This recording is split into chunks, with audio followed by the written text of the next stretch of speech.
Selamat datang di Waktu Surup, channel yang membahas cerita horor, mitos, budaya, dan dongeng misterius lainnya. Kali ini kita akan membahas tersesatnya 3 pemuda saat mendaki gunung. Suasana pagi di base camp begitu sejuk. 3 sahabat, Bagas, Reno, dan Yoga bersiap melakukan pendakian yang telah lama mereka rencanakan. Mereka bertiga memang hobi naik gunung, tapi gunung ini adalah tantangan baru. Gunung yang terkenal dengan keangkerannya ini bukan sekadar tempat wisata, tapi juga penuh dengan cerita mistis yang sering menjadi pembicaraan warga sekitar. Ayo berangkat, kita cuma semalam. Naik, nyekem terus turun, gak usah takut, kata Bagas sambil mengencangkan tali ransel. Yoga sedikit ragu, tapi kata orang jangan macam-macam di gunung ini. Jangan bicara sembarangan, jangan buang sampah, dan jangan ambil apapun. Reno menertawakan, lah lo takut, udah kayak emak-emak aja. Mereka mulai mendaki pukul 9 pagi. Suasana cerah, jalur cukup kering. Sepanjang jalan mereka bercanda, kadang berhenti untuk foto-foto. Sesekali makan camilan. Namun, semuanya berubah menjelang sore. Kabut turun tiba-tiba, kabut sangat tebal dan dingin. Kompas digital di handphone mereka mulai kacau, dan jalur yang harusnya jelas justru terlihat asing. Ini bukan yang tadi kan? Tanya Bagas. Yoga melihat sekeliling. Enggak. Ini beda. Tadi ada batu besar, sekarang gak ada. Reno mulai panik. Jangan bilang kita nyasar. Sinyal handphone mulai hilang dan GPS error. Hari mulai gelap. Mereka terpaksa mencari tempat untuk membuka tanda dan istirahat di tengah hutan pinus yang sunyi.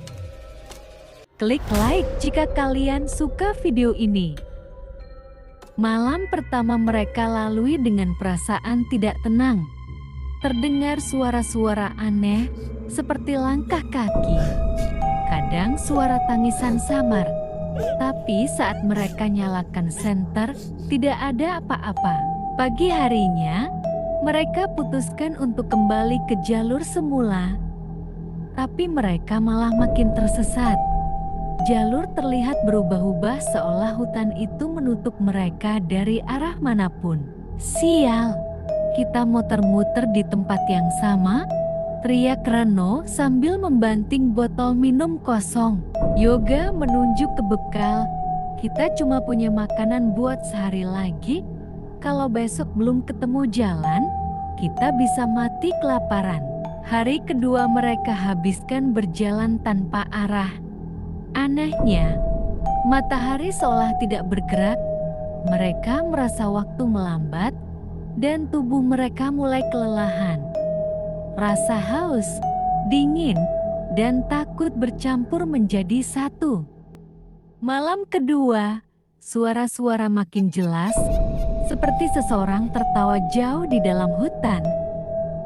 Dan saat Reno mengintip dari tenda, dia bersumpah melihat sosok perempuan berdiri di balik pohon, rambut panjang menutupi wajahnya.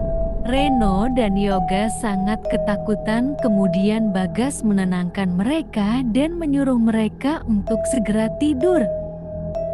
Siang hari ketiga, mereka lemas, lapar, dan nyaris putus asa. Mereka berjalan pelan sambil berharap keajaiban. Beruntung tak lama keajaiban itu datang. Menjelang maghrib, saat kabut mulai turun, di balik pepohonan mereka melihat sebuah rumah tua berdinding kayu. Rumah itu tampak seperti rumah zaman dulu, dikelilingi semak liar, namun anehnya bersih dan utuh. Rumah? Itu rumah kan? Ujar Yoga terengah. Dengan sisa tenaga, mereka menuju rumah itu. Saat mereka mengetuk, pintu dibuka oleh seorang nenek tua berjilbab lusuh. Kulit keriput namun senyumnya ramah. Masuklah, kalian pasti lelah, kata nenek itu. Tanpa curiga, mereka masuk ke rumah itu. Nenek itu menyuruh mereka duduk lalu memasak sesuatu di dapur. aroma sayur dan nasi hangat tersium. Mereka tak kuasa menolak. "Nenek di sini tinggal sendiri?" tanya Bagas. "Iya, sudah lama. Tak banyak yang naik ke sini sekarang. Tapi syukurlah kalian sampai juga," jawab Nenek sambil menghidangkan makanan. Sambil makan, mereka bercerita tentang bagaimana mereka tersesat, kehilangan arah, dan suara-suara aneh yang mereka dengar. Nenek itu hanya mengangguk pelan. "Gunung ini bukan tempat sembarangan. Banyak yang tak terlihat, untungnya kalian masih bisa selamat." Reno bertanya, "Nak, besok kami bisa pulang lewat mana ya?"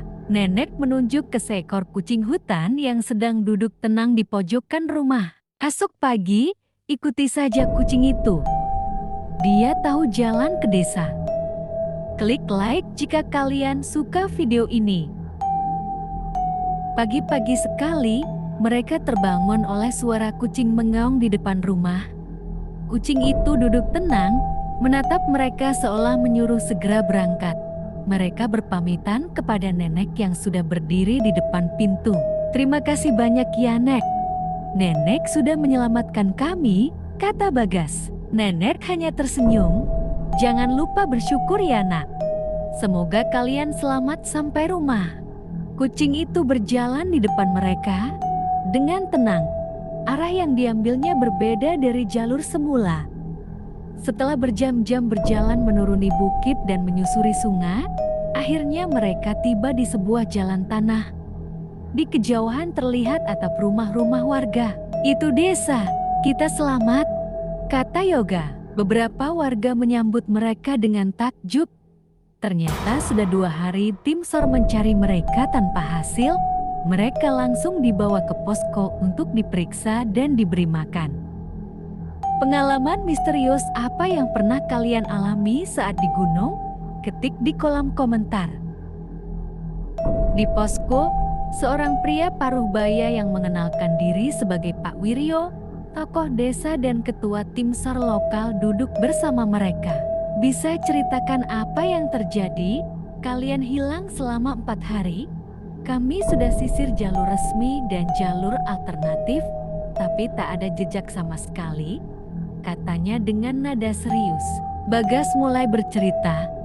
Dibantu Reno dan Yoga, mereka menjelaskan semuanya, termasuk pertemuan dengan Nenek dan rumah tua di tengah hutan. Saat Bagas menyebutkan tentang rumah Nenek dan kucing hutan, Pak Wiryo langsung berubah raut wajahnya. Ia menolak ke warga lain yang duduk di dekatnya. Salah satu dari mereka, seorang ibu tua, terisak pelan, "Nak, rumah itu sudah lama tidak ada. Nenek yang kalian ceritakan, namanya Mbah Karti. Ia dulu tinggal di sana sendirian, tapi dia sudah meninggal 15 tahun lalu. Rumahnya juga sudah rata dengan tanah sejak lama karena longsor." Suasana mendadak hening. Wajah ketiga pemuda itu pucat. "Tapi kami masuk ke rumah itu. Kami tidur di dalam. Kami makan masakan Nenek itu. Kami berbicara dengan dia," ujar Reno, suaranya bergetar. Pak Wiryo menatap mereka dalam-dalam. "Berarti kalian bertamu ke dunia yang berbeda, tapi satu hal pasti, kalian selamat karena dia." Klik like jika kalian suka video ini.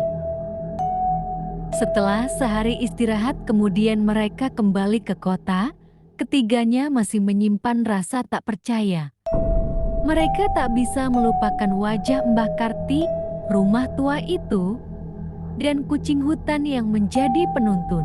Di perjalanan Yoga berkata, "Kalau dia arwah, kenapa bantu kita?" Bagas menjawab pelan, "Mungkin karena semasa hidupnya dia suka menolong." Reno tersenyum tipis, "Aku cuma bisa bilang, terima kasih ya Nek. Walau beda alam tapi Nenek masih selamatkan kami." Sejak kejadian itu, mereka bertiga lebih berhati-hati, tidak lagi ceroboh dalam naik gunung, dan lebih menghargai hal-hal yang tak kasat mata. Cerita mereka menjadi kisah yang terus diceritakan oleh pendaki lain, tentang 3 sahabat yang diselamatkan oleh sosok dari dunia lain. Jika kalian suka video ini, jangan lupa like, share dan subscribe. Salam waktu surup.